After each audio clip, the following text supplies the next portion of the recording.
No sabía esto porque uno, cuando ve los documentales en blanco y negro del hombre pisando la luna, a veces imagina que es un pequeño grupo. Inclusive Hollywood ha retratado ese episodio como un pequeño grupo de gente que está allí en la cápsula y otros desde Houston, pero 400.000 personas trabajaron para que el hombre pudiera pisar la luna.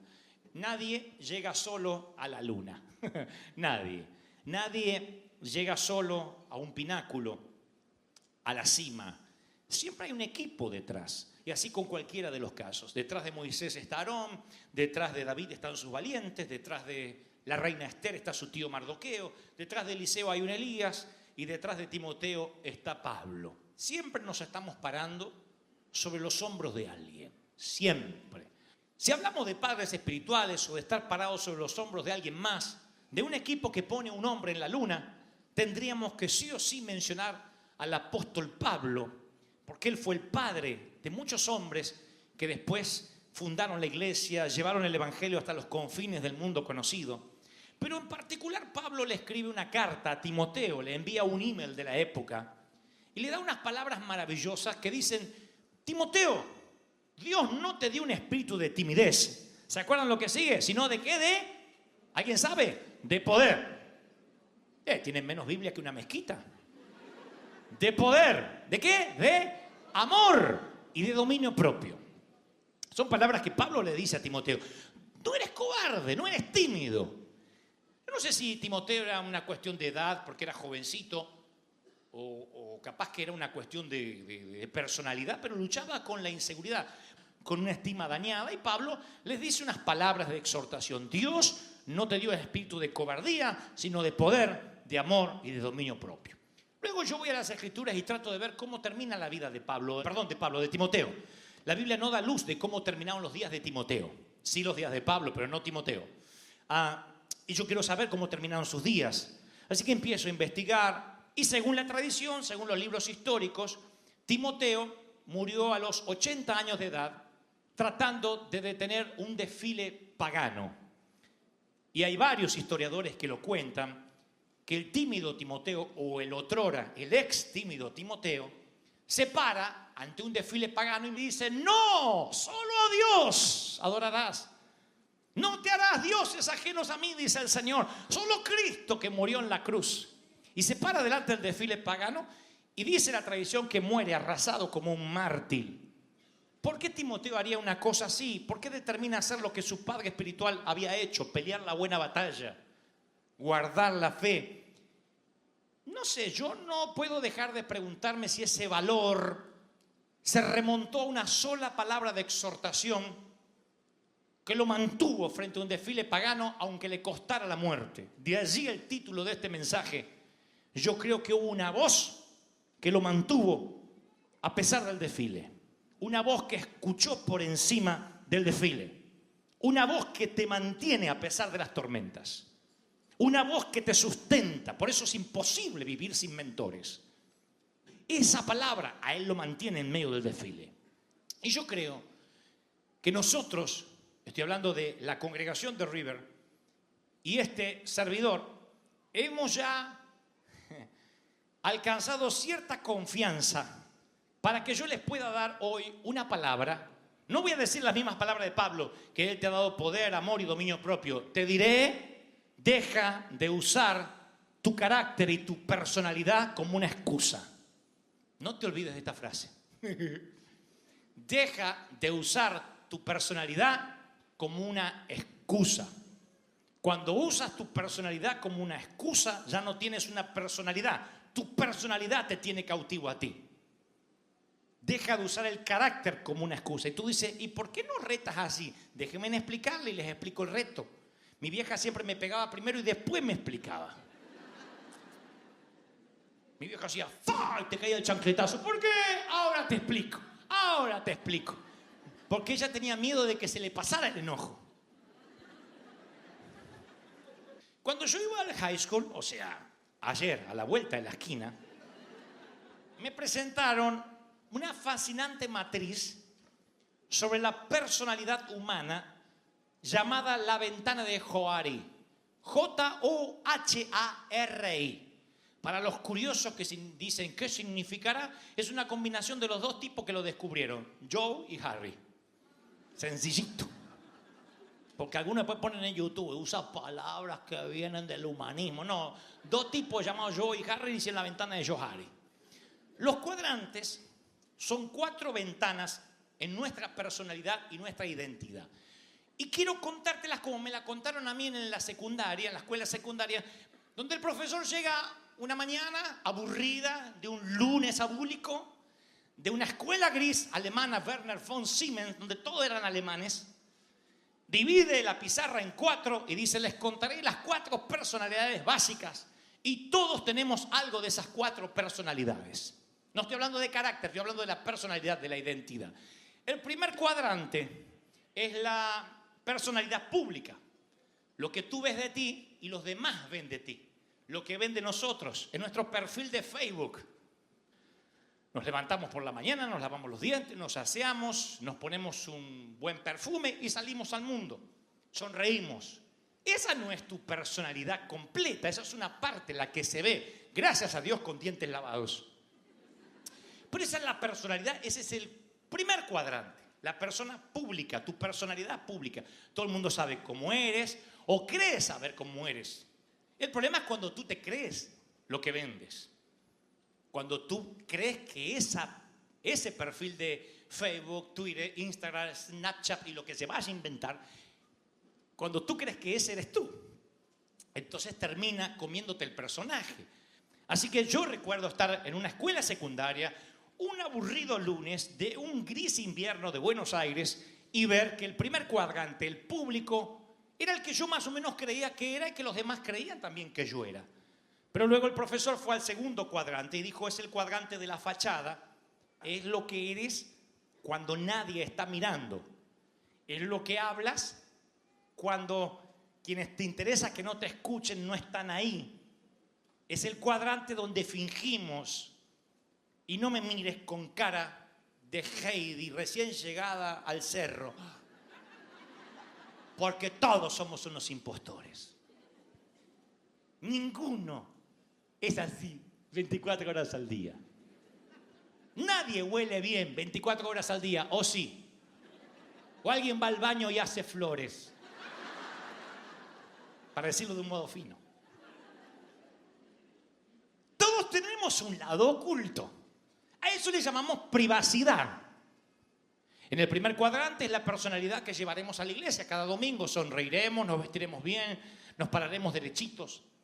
El segundo cuadrante son las luchas emocionales. Son las peleas que cada uno tiene en su intimidad, las batallas no resueltas, que no le queremos contar a nadie porque tememos que nos dejen de amar. Tememos que si abrimos el corazón perderemos autoridad. Pero convengamos que si ese cuadrante oculto afecta tus emociones y tu libertad, te va a aislar como un náufrago en una isla de infortunio, en una isla de soledad y de cero relación con el Señor.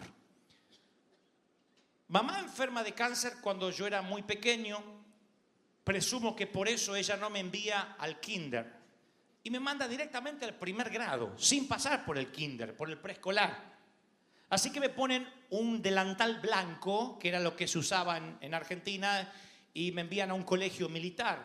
Y nadie me explica que en las 4 horas, de 1 de la tarde a 5 de la tarde, yo podría aprovechar los recreos o pedirle a la maestra si quiero hacer pis. Nadie me lo explica.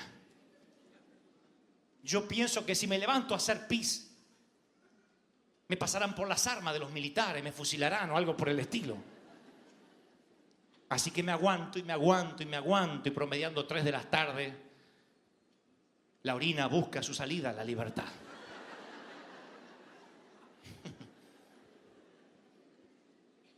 Y me orino. En todo el pupitre, en el banco, en todo. Y aparte mucho acumulado, mucho. Eso era el océano Índico, eso era las medias, los calcetines, los zapatos, todo. Vuelven los niños del recreo, el último, la maestra dice algo más, casi no lo puedo recordar, salimos todos y le cantamos a la bandera. Nunca la bandera recibió un cántico de un niño tan húmedo. Y luego de cantarle a la bandera, fuimos a casa. Y llegué a casa, mamá se levantó de la cama. Recuerdo que me abrazó, no olvidaré ese abrazo. Y luego me limpió, me hizo bañar. Y yo decidí que nunca más iba a salir de mi habitación. Nunca jamás iba a morir en la habitación. Y ¿saben? Nunca jamás salí. Salí a cenar, por supuesto. Y al otro día al colegio. Pero emocionalmente nunca salí. Nunca. Oculté los sentimientos. Evité todo tipo de conversaciones profundas. Cerré mi corazón, no hablé de algunos temas. Me costaría horrores hablar con el sexo opuesto. Iría a una iglesia muy legalista donde nos exigían tener una fachada y así sería mi adolescencia. Yo nunca iba a contar un error, nunca más me orinaría en público, pero si tenía ganas de orinar tampoco se lo diría a nadie. No hablaría nunca más de ese incidente ni hablaría de otros que vendrían después. Me guardaría todos los momentos vergonzantes para mí, porque en la iglesia donde íbamos todos éramos santos. Y si no éramos santos, éramos hipócritamente santos. Pero nadie se atrevía a contar que luchabas con la lujuria, con la ira, con el enojo, con la soledad. Pero ponemos una sonrisa de domingo y tratamos de no pensar en la profunda decepción con la cual nunca nos hemos reconciliado. Y es esa ansiedad que vuelve a aparecer cuando nos encontramos en situaciones similares. Claro, te dije, nunca más volví a orinarme en toda mi vida. Pero pasé otros momentos vergonzosos que dependían de ese incidente. No hablaba en público porque yo podía escuchar las risas burlonas de los amigos de mi hermano y de mi hermano a mis espaldas. Cuando Dios me dice que confía en mí para inspirar a la gente, para hablar, yo digo, no lo he de lograr. Soy el muchacho meón. Soy el niño que todos se ríen. Nunca pude salir de esa habitación. Emocionalmente quedé allí por muchos años. Me costó salir. Los traumas no necesariamente tienen que ver con un choque, un accidente, un cáncer, una violación, un abuso sexual. Los traumas son los secretos que jamás hemos tenido el valor de confesar, los sueños que nunca nos atrevimos a verbalizar. ¿Y cuál es el resultado? Conversaciones superficiales, relaciones superficiales. Y esa no es la vida abundante que Jesús prometió. La vida abundante es ser lo que eres, reconocer lo que tú eres, qué te falta, qué no tienes, qué sí tienes. Eso es lo que tratamos, los que nos toca la providencia divina de ser ministros, de lograr, de los que nos prestan sus oídos. Que seas honesto, porque el Señor ya te conoce, ya sabe lo que tú eres. Y tú dices, ¿y qué hago con esa parte, con ese alter ego que tengo yo? Bueno, yo creo que la única salida para que esa parte oscura sea cada vez menos oscura, para reducir el tamaño de ese cuadrante, es confesar, hablar. Confesándole a Dios, toda la mayoría lo hacemos, eso te otorga perdón. Pero yo hablo de confesar el uno al otro, o sea, el enemigo quiere que mantengas el secreto en secreto, porque esa es su táctica de aislamiento. Pero cuando tú te abres con alguien, esto no significa gritarlo a boca de jarro, sino abrirte con alguien que permites que saque tus capas de cebolla y llegue a lo profundo de lo que tú eres, entonces lo primero que te vas a dar cuenta es que no eres el único que estás luchando. Y hay aquí personas, el Señor me dice, que también están encerrados en alguna habitación. El primer lugar donde corriste cuando te enteraste de la enfermedad. El rincón donde fuiste a llorar cuando tu madre te abandonó. El sitio donde pasaste tus primeros días de luto. Puede ser tu casa, pueden ser las paredes de un colegio, de un hospital, la grama recién cortada de un cementerio, o lo que sea. Pero hay un sitio donde nunca sales o te quedas ahí estancado emocionalmente por años y vives cargando eso y no puedes ser feliz. Y el Señor no solo vino a darte salvación, sino que vino a liberar a los cautivos, y Él quiere sacarte ese chaleco de fuerza psicológico que no te deja ser pleno. Una de las maneras más saludables de vivir es reírte de ti mismo. Es maravilloso. ¿Cómo se van a reír de mí si yo me río de mí? Nadie se ríe más de mí que yo. Entonces cuando me dicen payaso, yo ya me reí de mí. capitalicé mis errores, los uso. Bendigo el haberme orinado porque me ayuda a predicar como predico. Como yo capitalicé mis errores y no los oculto, los saqué del tapete, Dios me dio libertad. Realmente soy libre. Libre, me haré más vil por causa de Jehová. ¡Aleluya! Libre. Si eres libre, no se te caen las alianzas por pedir perdón, por hacerte pasar por tonto. Si al fin y al cabo, al final del día, la gloria es para Dios y la victoria va a ser para el Señor, ¿qué te importa lo que piensen de ti? Estás en un negocio más grande que tú mismo. Alguien tiene que decirme amén. Así que ahí estoy en el colegio, un aburrido lunes de un invierno horrible de Buenos Aires. Y ahora el profesor nos contó que en el primer cuadrante es el perfil público, aunque no había redes sociales.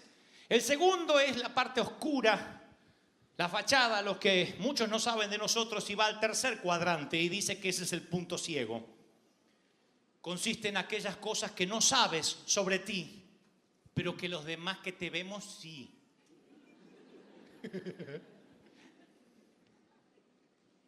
Él no lo dice porque no es una clase espiritual, pero luego recordaría La ventana de Johari con tantos episodios bíblicos donde el Señor nos exhorta a encontrar un mentor, alguien que te ame de manera tal que pueda decirte lo que te tenga que decir con amor. Es allí donde cobra importancia un mentor espiritual. Tener un pastor, tener un consejero, no es solamente alguien a que admires, es alguien al que le das permiso para decirte la verdad en amor. No hay peor cosa que un ciego que no quiere ver. Esos son los puntos ciegos. Ese es el tercer cuadrante. Y uno tiene que darle acceso, permiso a alguien, no digo a todo mundo, pero permiso a que alguien te pueda decir con amor qué deberías cambiar, porque todos tenemos algo de nosotros que los demás ven y nosotros no. Es como el olor a patas, se enteran todo menos el dueño.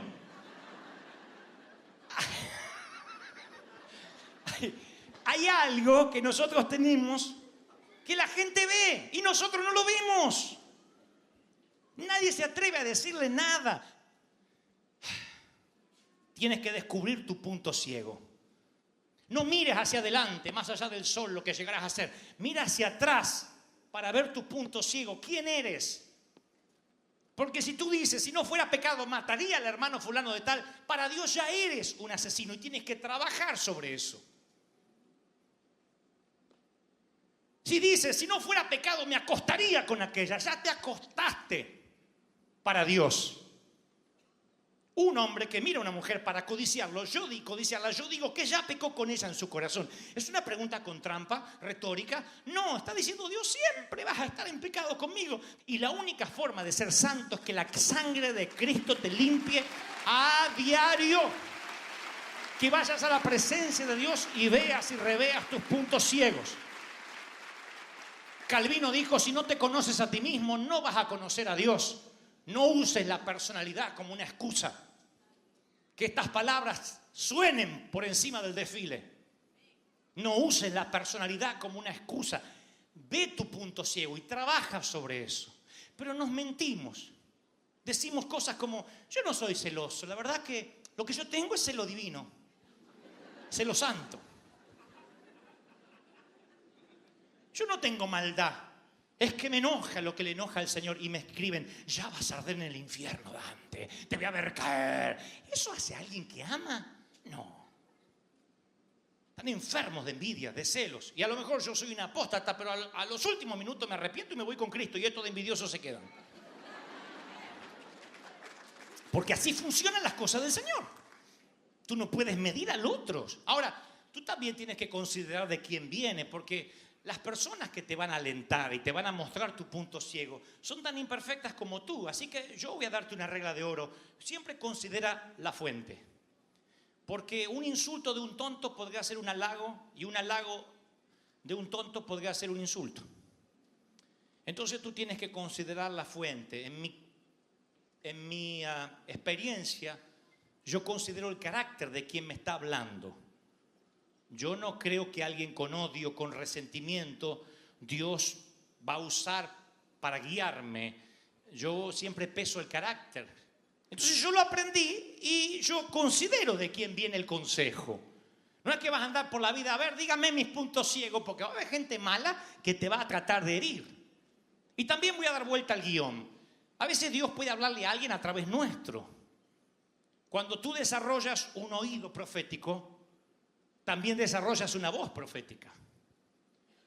Cuando pasas tiempo escuchando a Dios, a veces sientes de decirle a alguien, así que tú vas, porque di vuelta al guión, insisto, y le hablas a alguien de parte de Dios, pero tú también tienes que escuchar esta advertencia del Señor: no tires las perlas a los puercos. Hay gente que no está preparada para recibir ciertas palabras, no en ese momento por lo menos. Pueden tener el efecto equivocado.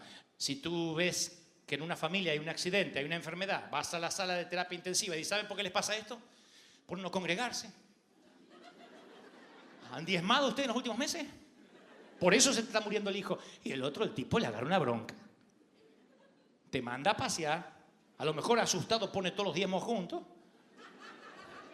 Pero una vez que el hijo sale de ahí, no pisa más la iglesia. Y si se muere el hijo, menos todavía. Entonces a veces uno tiene que saber discernir.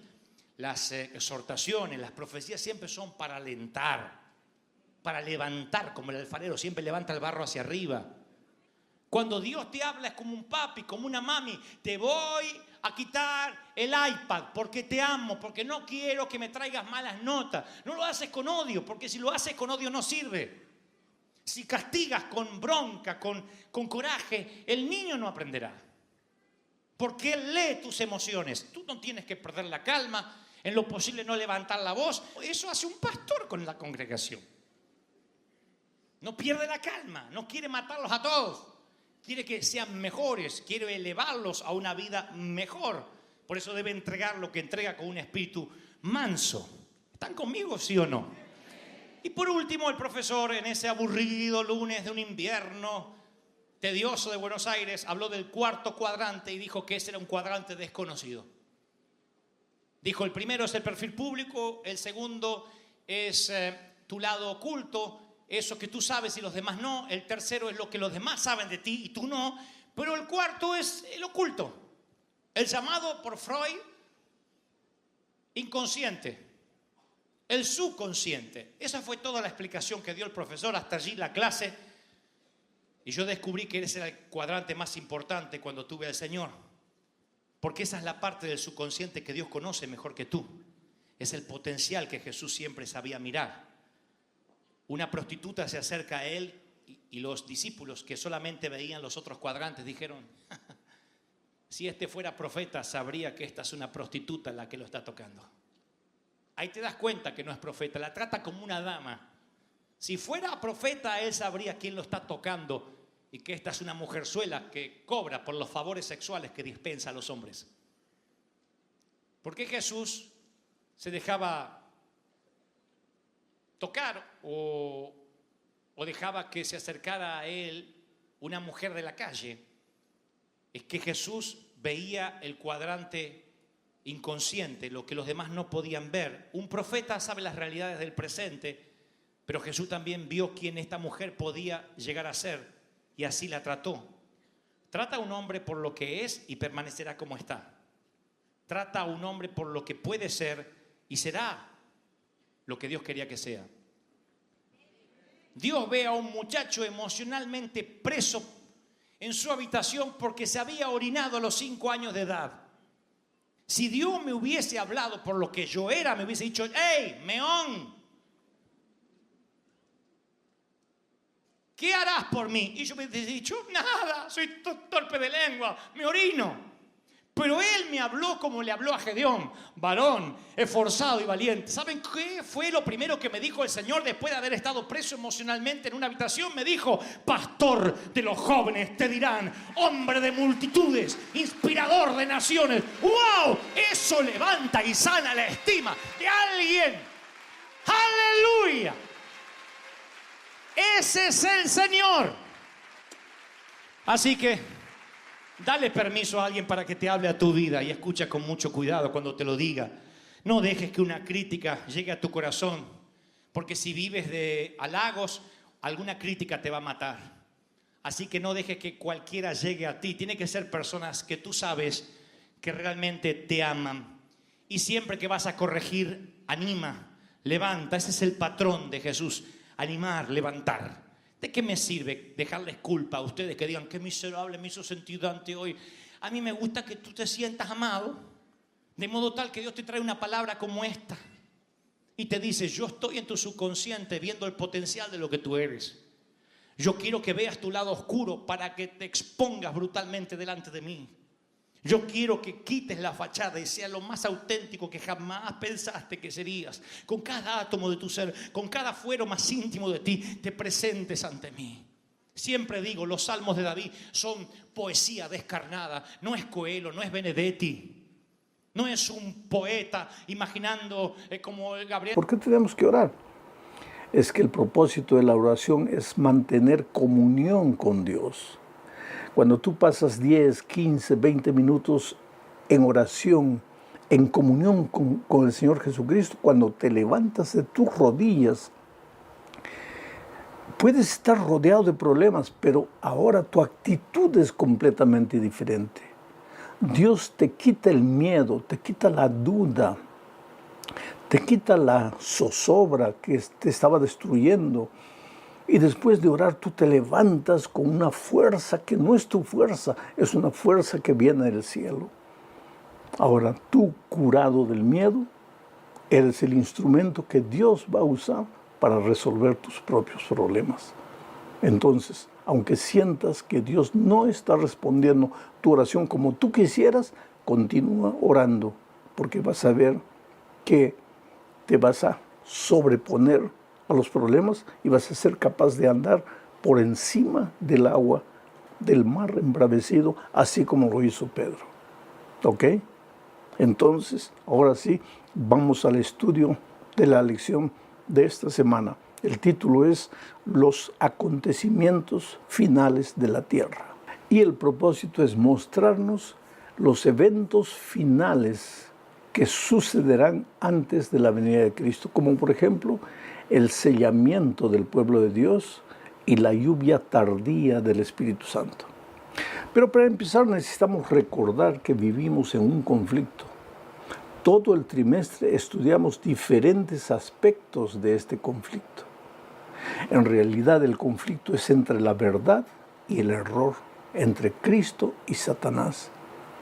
Por detrás de todo lo que sucede en nuestro mundo y que nosotros podemos percibir, está ese conflicto espiritual. La lucha es por el corazón, por la mente. Cristo ama a su pueblo y espera el amor de sus hijos. Mientras eso, el diablo quiere la adoración y la obediencia para él y trata de diseminar el error, deturpando, corrompiendo la palabra de Dios. Entonces vamos a la primera parte de este estudio, bajo el subtítulo de lealtad a Dios y a su palabra. Tú sabes, querido, que la Biblia es la palabra de Dios y la palabra de Dios es la verdad. Proverbios 23 dice lo siguiente: compra la verdad y no la vendas, la sabiduría, la enseñanza y la inteligencia. ¿Por qué dice compra la verdad? La palabra de Dios está en tus manos, es la verdad, es gratis. ¿Por qué dice aquí el texto compra la verdad? Porque hay un precio a pagar, pero no es dinero, no es oro, no es plata. Es la humildad, es la renuncia a nuestros conceptos, porque nuestra sinceridad dura hasta el momento en que nos confrontamos con la palabra de Dios. Y cuando abrimos la Biblia muchas veces vamos a descubrir cosas que nos golpean, que nos chocan, que va contra todo aquello que creímos a lo largo de la vida. Y ahí tenemos que pagar el precio del dolor, muchas veces de las lágrimas, del sufrimiento. Por eso Salomón dice, compra la verdad y no la vendas. Pero dice que la verdad es sabiduría y es enseñanza. Ahora, el propio Señor Jesucristo en San Juan capítulo 8, versículo 32, dijo lo siguiente: y conoceréis la verdad, y la verdad os hará libres. La verdad es dolorosa de ser aceptada, es dolorosa de ser entendida, pero cuando la aceptas en tu corazón te libra del error, te libra del engaño, te libra de la seducción que el enemigo ejerce sobre ti, te libra de tus preconceptos, respiras un aire nuevo, te libra del temor, del miedo, del fracaso, de la derrota. Vale la pena descubrir la verdad, conocer la verdad y aceptar la verdad. Otras palabras del Señor Jesucristo en su oración intercesoria, en el capítulo 17 de Juan, versículo 17, Él dijo lo siguiente: santifícalos en tu verdad, tu palabra es la verdad. La Biblia, la Sagrada Escritura, contiene la verdad, la palabra de Dios. Al final de cuentas, la verdad no es un concepto, la verdad es una persona, porque cuando el Señor Jesucristo estuvo en esta tierra, dijo: yo soy el camino, la verdad y la vida. Encontrar la verdad en la Sagrada Escritura es encontrar al Señor Jesucristo. Aceptar a la verdad es aceptar a Jesús. Comprometerte con la verdad es comprometerte con el Señor Jesucristo. Pero como el diablo odia al Señor Jesucristo y como Él quiere destruirte, Él va a agarrar la verdad y la va a distorsionar para hacerte creer que el error es la verdad. O entonces para hacerte creer que la verdad es relativa, que cada uno puede tener su verdad, que todos los caminos conducen al cielo. Mucho cuidado, querido, porque la verdad es absoluta, porque Cristo es absoluto. Y si quieres encontrar al Señor Jesucristo en toda su dimensión, ve a la palabra de Dios y vas a conocer la persona maravillosa de Cristo. Vamos a la segunda parte del estudio, bajo el título de Sellados para el cielo. Antes de la venida de Cristo, el pueblo de Dios será sellado. ¿Por qué? Porque cuando la destrucción final llegue a la tierra, los hijos sellados por Dios serán librados de la destrucción final. Efesios 4:30 dice lo siguiente: y no contristéis al Espíritu Santo de Dios, por el cual fuisteis sellados para el día de la redención. Es claro aquí, el sellador, el que te sella, es el Espíritu de Dios. Pero el sello es el sábado. El Espíritu de Dios te marca, te sella con el sábado. Porque mira lo que dice Ezequiel 20, versículos 12 y 20. Y les di también mis días de reposo, mis sábados, para que fuesen por señal entre mí y ellos, para que supiesen que yo soy Jehová, que los santifico. Y santificad mis días de reposo, y sean por señal entre mí y vosotros, para que sepáis que yo soy Jehová vuestro Dios. Cuando tú aceptas el sábado, estás aceptando el sello de Dios. Quien te sella es el Espíritu Santo. ¿Por qué es el Espíritu el que te sella? Porque el Espíritu convence a la persona de pecado. Ahora, muchos me dicen: pastor, pruébeme y convénzame de que el sábado es el día del Señor. Infelizmente, querido, yo no puedo. Yo no te puedo convencer de que el sábado es el día del Señor, porque esa es obra del Espíritu Santo. Si tú aceptas el trabajo del Espíritu Santo, el Espíritu te va a llevar a la palabra de Dios, porque el Espíritu guía, el Espíritu enseña a través de la palabra de Dios. Y entonces en la palabra de Dios vas a encontrar el sábado como el día santo del Señor. Y si vas a aceptar o no vas a aceptar, eso va a depender de tu decisión. Pero el Espíritu Santo no te va a dejar tranquilo, porque una vez que tus ojos ven la verdad, ¿A dónde vas a ir? ¿A dónde vas a correr? El Espíritu va atrás de ti, llamándote, convenciéndote, hasta que tú te rindas y aceptes el trabajo del Espíritu. Vamos a la tercera parte. El subtítulo es ¿a quién adoramos? Bueno, la Biblia habla de un sellamiento del pueblo de Dios, pero lo que determina si seremos sellados por el Espíritu Santo o por el enemigo de Dios es el hecho de a quién adoramos y a quién obedecemos. Te voy a leer lo que dice Apocalipsis 14:7. Mira. Temed a Dios y dadle gloria, porque la hora de su juicio ha llegado. Y adorad a aquel que hizo el cielo y la tierra, el mar y las fuentes de las aguas. Mi pregunta es, ¿tú adoras al Dios creador? Porque si no adoras al Dios creador, de manera natural, adoras al enemigo de Dios, al enemigo de la creación. Ya dijimos en un estudio pasado que el tercer ángel se levanta en el escenario profético para proclamar la verdadera adoración a Dios, para llamar a los seres humanos a adorar al Dios creador del cielo y la tierra. Mientras que el diablo disemina la idea de que este mundo no tiene un creador, de que este mundo es fruto de la evolución, fruto de la casualidad. El sábado es el símbolo de la creación. Entonces, si vamos a ser sellados por Dios, lo que va a determinar es nuestra aceptación del Dios creador, de la creación, del sábado y del trabajo del Espíritu Santo en nuestro corazón. Ahora es impresionante, ya vimos en la lección de la semana pasada, que el enemigo odia a aquellos estudiantes de la palabra de Dios que encuentran la verdad y quieren obedecer a Dios, obedecer lo que el Señor enseña.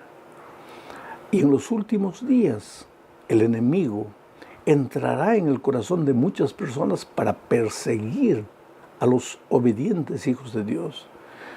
El enemigo hará creer al mundo que los guardadores del sábado, los seguidores del Señor Jesús, de acuerdo a su palabra, son gente de mentalidad estrecha, gente fanática, gente ridícula, que está haciendo problemas por causa de un día. Y muchos van a decir, pero ya se puede adorar a Dios el lunes, el martes, el miércoles, el domingo. ¿Cuál es el problema? ¿Por qué tanta preocupación por el sábado? Es que, querido, en la Biblia yo no encuentro otro día de reposo. Encuentro que Jesús resucitó el domingo. Encuentro que Jesús se reunió con los discípulos el domingo. Encuentro que los apóstoles muchas veces estudiaban la palabra de Dios en el domingo. Encuentro que en las casas el día domingo se separaban ofrendas para ayudar a la gente necesitada. Encuentro todo eso, pero no encuentro que por el hecho de que Jesús resucitó el domingo o que los discípulos apóstoles se reunieron en el domingo, el sábado dejó de ser el día del Señor. Entonces, no es ridiculez el énfasis en el sábado. Es la verdad que ha sido enterrada. Es la verdad que está queriendo ser envuelta por el error. La palabra es la verdad.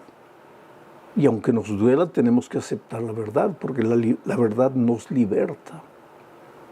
Vamos ahora a la cuarta parte de este estudio. El título es La lluvia temprana y tardía. ¿Cómo funciona el trabajo del Espíritu Santo? En el Antiguo Testamento, hablando de la lluvia, existía la lluvia temprana y la lluvia tardía. La lluvia temprana caía cuando los agricultores sembraban la tierra. Esa lluvia temprana ayudaba a la semilla a germinar.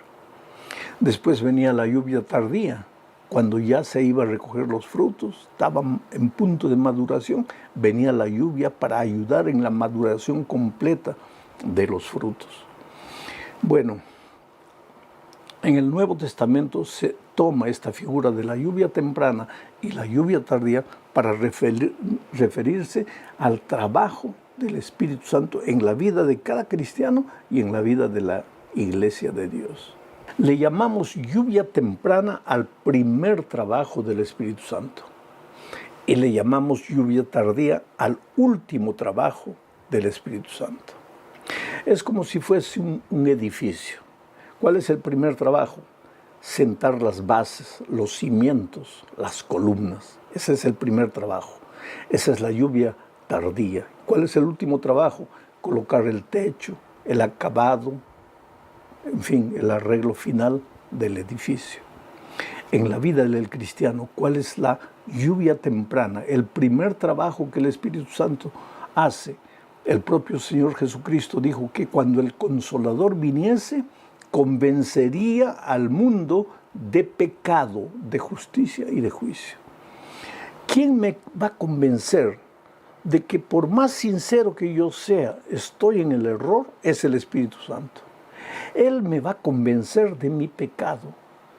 Porque ¿qué es pecado? Transgresión de la ley. ¿Quién me va a convencer de que cuando yo no acepto los 10 eternos principios de la ley de Dios, estoy transgrediendo la ley y estoy cometiendo pecado? ¿Quién convence del pecado? Solo el Espíritu Santo.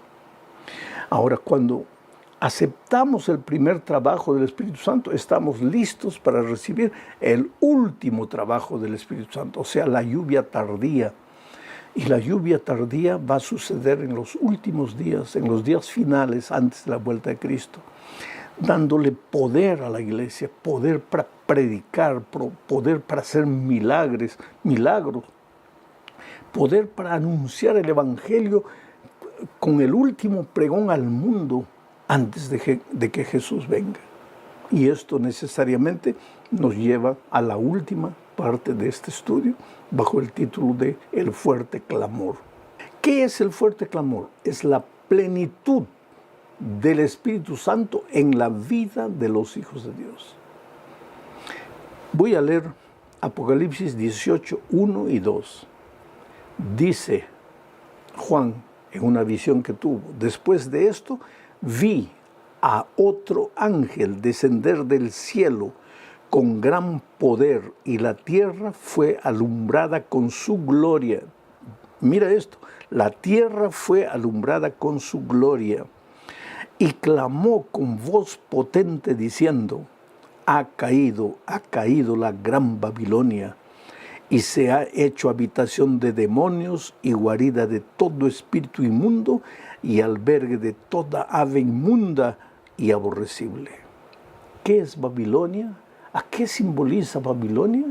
A Babilonia es un conjunto de ideas, de filosofías, de creencias que van contra la palabra de Dios, que no están de acuerdo con la palabra de Dios. Babilonia es un poder que persigue al pueblo de Dios. Por lo menos en el Antiguo Testamento, Babilonia perseguía al pueblo de Dios. Y en el Nuevo Testamento, en los días finales, Babilonia representará un poder que perseguirá al pueblo de Dios, porque el pueblo de Dios insiste en obedecer al Señor Jesucristo. En ese contexto viene el Espíritu Santo para llenar de poder a los hijos de Dios, para que ellos proclamen el mensaje a voz en cuello, sin miedo. Pero, querido, yo quiero que entiendas una cosa. El último pregón que vamos a dar al mundo no es hablar mal de las otras iglesias, no es atacar a las iglesias, no es ofender a las otras iglesias, a las iglesias que no son como la tuya. Tú tienes que anunciar la verdad, pero para anunciar la verdad no tienes que atacar a nadie. Tienes que simplemente mostrar lo que la palabra de Dios dice y mostrar con amor, con ternura, de tal manera que las personas sufren cuando se confrontan con la verdad, pero aceptan por la manera como le es presentada la verdad. Yo tengo un escrito interesante aquí en el libro Palabras de Vida del Gran Maestro, página 342, y dice así: el último mensaje de clemencia que ha de darse al mundo, o sea, el fuerte pregón, es una revelación del carácter y del amor de Jesús. Los hijos de Dios han de manifestar su gloria en su vida y carácter, han de revelar lo que la gracia de Dios ha hecho en ellos. ¿Qué dice Juan en la visión? Vi un ángel descender del cielo con poder y la tierra toda fue iluminada con la gloria de Dios. ¿Y qué es la gloria de Dios? El carácter de Dios. Y este texto que acabo de leer, que dice que el último pregón que daremos al mundo no son conceptos teológicos, sino una revelación del amor de Dios, del carácter de Dios. El mundo va a creer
to be made.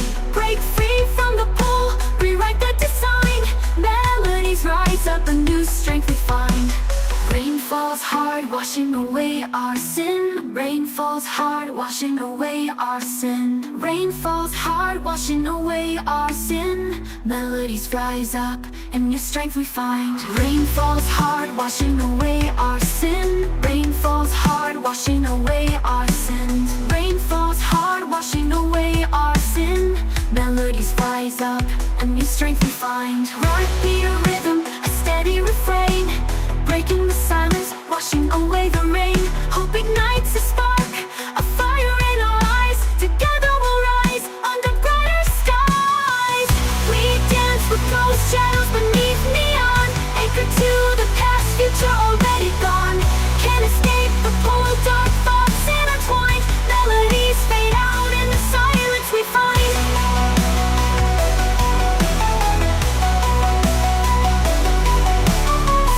Paints the building streaks of gold.